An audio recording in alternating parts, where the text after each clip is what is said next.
Countrywide Connect with Andy Thompson and Sarah Perriam-Lamp. Right now, we're going to kick off the show with Heather Sorensen. She is the National President of Rural Women New Zealand, and they have just celebrated their 100 years. They had their Jubilee celebration over the weekend, or last Friday, I think it was, in Government House in Wellington. So I've got her on the show right now. Heather, congratulations to Rural Women New Zealand. Thank you so much for your time coming on the show. A very, very special Jubilee. How did it go? All you wanted, I guess?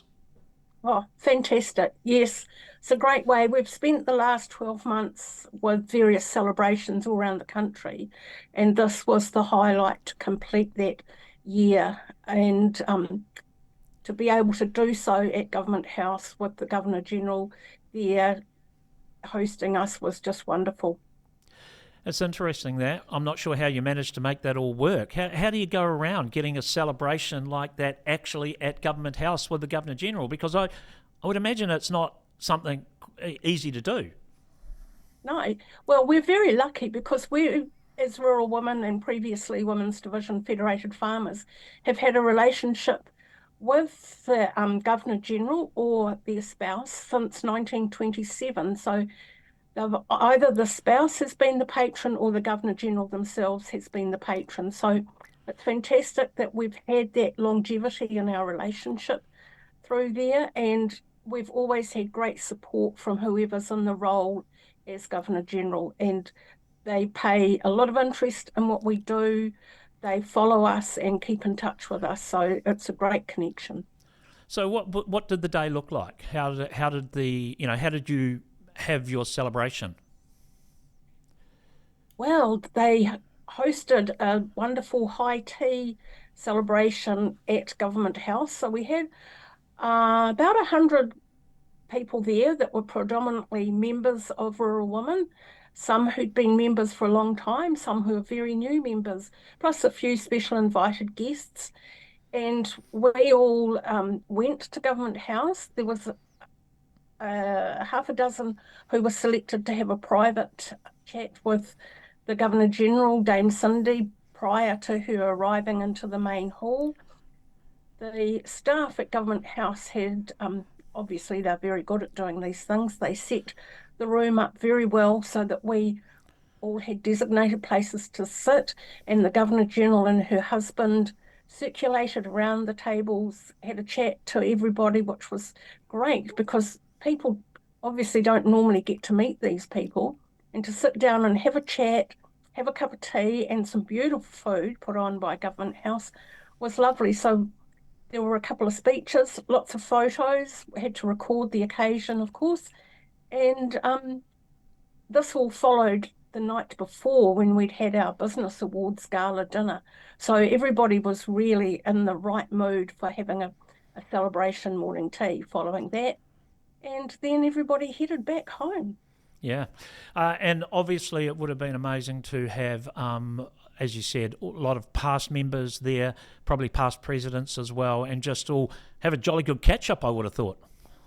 Yeah, absolutely. I think there were 5 past national presidents there, which is fantastic. So that was covering a few years, and catching up with those ladies was great. We also had some family members of some of the original members who had been the 1925 ladies. So that's kind of special that during the year we've been able to track down, because they were 16 ladies that started our organisation back in 1925, and we can still connect with some of their families. And as you said, it did start out as the Women's Division of Federated Farmers, obviously now, and then has gone into Rural Women New Zealand. When did that change? When did that change actually occur? How long was it the Women's Division? Well, actually, if we go back a step, when it first started, it was Women's Division of the Farmers Union. And then the Farmers Union became Federated Farmers. So that was 1946 when we changed to Women's Division of Federated Farmers, and 1999 when we became Rural Women New Zealand. So, yeah, Right. we've been Rural Women for a few years now. Absolutely, you've been Rural Woman for a few years. And obviously, you look back over the last 100 years and celebrate everything that your organisation has achieved. But I imagine it's also about looking forward for I suppose, the next 100 years, right? Of women. What sort of things are you talking about in your organisation? Oh, there's a lot to talk about. But interestingly, as we're heading now into our second 100 years and looking to think that in generations' time, they'll be looking back at us as the history. But what we want to carry forward is, strangely enough, much of what has been happening in the past, because the issues are still there, and we just need to be stronger and better at looking at ensuring that our rural communities are getting a really good deal around things like health, delivery of health services, because a real biggie, and education in the rural sector, infrastructure, connectivity, all those things. And the bottom line is being meaningful for the women that are in our rural communities. So we encourage any women who feel that they're rural at heart to join us, to come along, to be part of our conversations and to connect with us as we move forward and work towards the betterment of our rural communities. And membership, younger women joining the organisation, because there are a lot of organisations out there, I suppose, competing for members, particularly in rural.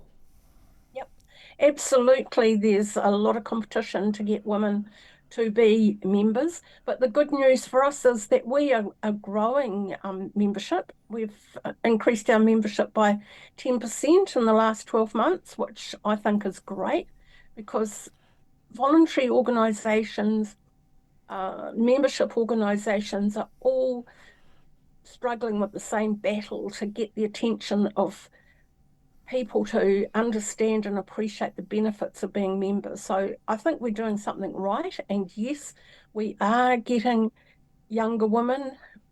Lots of people joke about the old ladies sitting around having cups of tea and scones. There's a space for them, very much a space for them. But we also have women much younger. In fact, I have a group that I belong to that we got going up here in the Bay of Islands, and I guess our membership ages range from in the 20s to the 80s. So we've got a great spread. We all know the importance of rural women in our rural communities and sectors and the work that they do. Heather, thank you so much for coming on the show today. We really appreciate it. And congratulations to Rural Women New Zealand for celebrating your 100th year anniversary, 1925. That is quite some achievement in New Zealand. We are still a very young country, and to have an organisation like yourself that's been going for 100 years, it's something to be very proud of. So thank you so much for joining us. Yeah, thank you for having me here. It's a pleasure to be here, and look forward to making many more connections over the coming years as we continue to grow and continue to celebrate various successes around the country.